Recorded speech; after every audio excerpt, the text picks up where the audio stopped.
Vocês estão acompanhando pelos principais jornais e portais de notícias as informações que um jornalista americano e 2 brasileiros divulgaram sobre a censura ao Twitter, as redes sociais aqui no Brasil?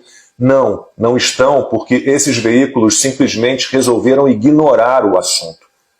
Assim é o jornalismo que desistiu de ser jornalismo. Ele escolhe as histórias que vai contar e aquelas que vai abandonar, seguindo interesses próprios, dos seus aliados, dos seus amigos. Depois conta as histórias que escolheu, da maneira que quiser, sem preocupação com os fatos, com a busca pela verdade. Então procurem se informar com jornalistas de verdade.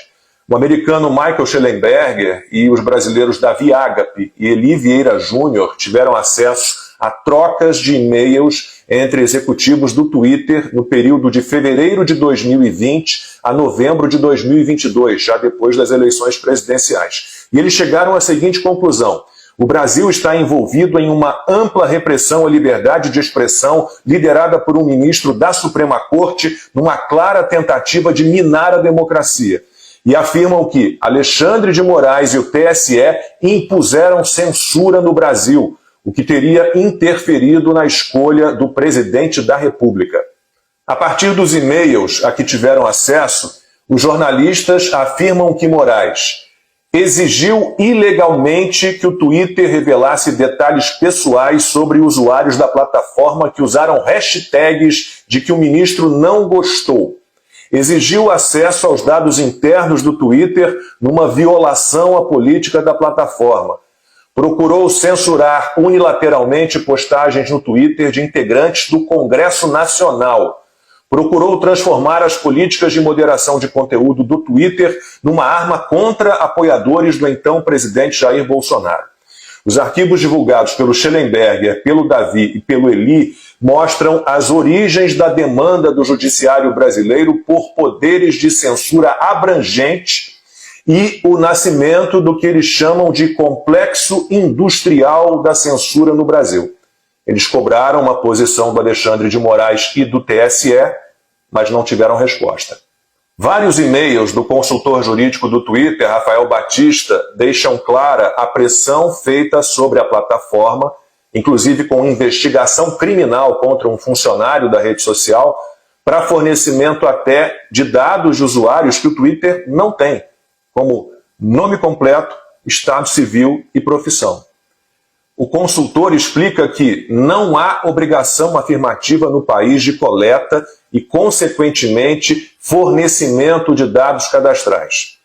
Foram pedidos também conteúdos de mensagens trocadas por usuários de forma privada e registros de login. O Rafael Batista escreveu aos colegas: estamos resistindo às solicitações porque elas não atendem aos requisitos legais do Marco Civil da Internet. Há um e-mail em que ele comemora a decisão de um juiz que rejeitou o pedido do Ministério Público de acesso a informações privadas na ausência de ordem judicial. Esse juiz também repreendeu o MP por forçar o cumprimento por meio de uma obrigação inexistente, sem clareza sobre o objetivo da investigação criminal e, o mais importante, reforçando que atos que procuram identificar informações privadas e protegidas constitucionalmente requerem revisão judicial prévia. Uma colega do Rafael Batista no Twitter, Regina Lima, respondeu: infelizmente estamos vivendo tempos estranhos no Brasil. Estamos assistindo a uma tendência preocupante em termos de pedidos agressivos de aplicação da lei e de ordens judiciais que restringem os direitos fundamentais. Há também um e-mail do chefe jurídico do Twitter, Diego de Lima Gualda, em que ele diz: há um forte componente político nesta investigação e o tribunal está tentando pressionar para cumprimento. Em agosto de 2021, Batista dispara outro e-mail. Parece que o tribunal quer os identificadores de contas que teriam adicionado certos tipos de hashtags e não quer que essas contas sejam sugeridas a usuários. Ele acrescenta: o próprio presidente Bolsonaro e vários de seus apoiadores estão sendo investigados neste procedimento. Em outubro de 2021, Batista avisa que o Twitter iria reagir porque não havia indícios de ilegalidade no uso de hashtags e porque o TSE exigia divulgação em massa e indiscriminada de dados privados de usuários, o que caracteriza violação de privacidade e demais garantias constitucionais. A situação piorou em novembro, com os tribunais emitindo amplas exigências de censura, ordens para que contas fossem removidas globalmente, não apenas no Brasil. Em março de 2022, o diretor jurídico do Twitter para a América Latina diz que se encontrou com Alexandre de Moraes e ficou surpreso ao ver agentes da Polícia Federal e técnicos do TSE trabalhando na investigação de hashtags.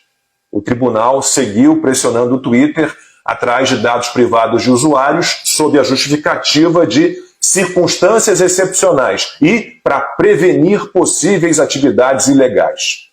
Um dia depois de assumir a presidência do TSE, Alexandre de Moraes deu prazo de uma semana para que o Twitter fornecesse dados sobre estatísticas de tendência para as seguintes hashtags: voto impresso não e voto democrático auditável, e mandou que o Twitter entregasse informações de assinatura e endereço IP de todos que usaram a hashtag voto democrático auditável.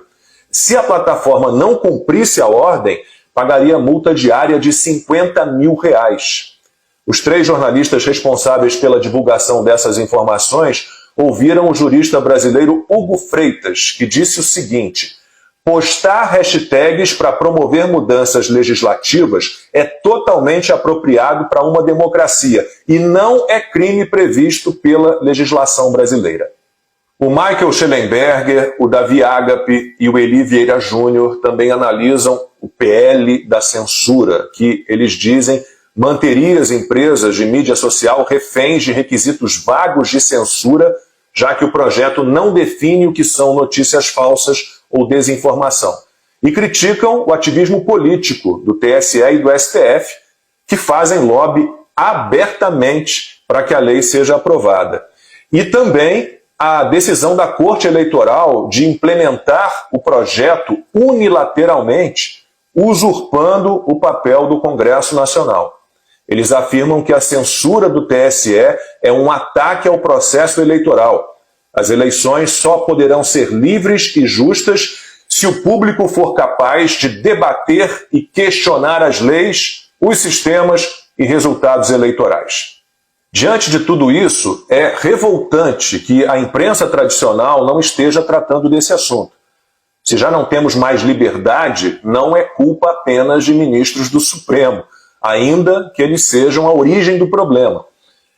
Claro, a gente não pode esquecer o presidente do Senado, Rodrigo Pacheco. Eu espero que ele seja punido nas urnas por não reagir a ilegalidades, abusos e arbítrios. Mas o que dizer do jornalismo que desistiu de ser jornalismo, que transformou, por exemplo, Alexandre de Moraes num imperador, num herói, no grande salvador e protetor da democracia, que entregou o país de bandeja à tirania? Como fomos abandonados por esses que já foram chamados de quarto poder, o primeiro passo para realmente restabelecer a democracia é abandonar os militantes das redações vendidas, é desprezar aqueles que se fingem de jornalistas e não passam de uma assessoria de imprensa de uma aliança nefasta para o Brasil.